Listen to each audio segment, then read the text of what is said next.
सकल हिंदू समाज आणि बजरंग दलाच्या वतीनं कोल्हापुरात रामनवमी उत्सवाला प्रारंभ झालाय। मंगळवारी सायंकाळी प्रभू श्रीरामांच्या मूर्तीची छत्रपती शिवाजी महाराज चौकात प्रतिष्ठापना करण्यात आली। आज सकाळी विश्वशांतीसाठी होम हवन झाले, तर गुरुवारी दिवसभर विविध धार्मिक कार्यक्रमांचं आयोजन करण्यात आलंय। रामनवमीच्या निमित्तानं कोल्हापुरातील सकल हिंदू समाज आणि बजरंग दलाच्या वतीनं विविध धार्मिक आणि सामाजिक कार्यक्रमांचं आयोजन केलंय। मंगळवारी सायंकाळी प्रभू श्री रामचंद्रांची 11 फुटी मूर्ती वाजत गाजत छत्रपती शिवाजी महाराज चौकात आली। या मूर्तीची शिवाजी मार्केटच्या परिसरात प्रतिष्ठापना करण्यात आली।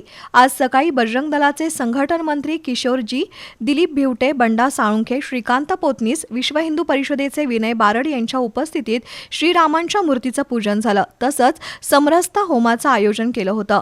21 दाम्पत्याच्या उपस्थितीत होम पार पडला। यावेळी अनिल चोरगे, पांडुरंग पाटील, कमलाकर किलकिले, यश साळुंखे, अभि पाटील, रश्मी साळोखे, सिद्धार्थ कटक धोंड, सुहास शिंदे, अमेय ढवळे यांच्यासह श्रीराम भक्त उपस्थित होते।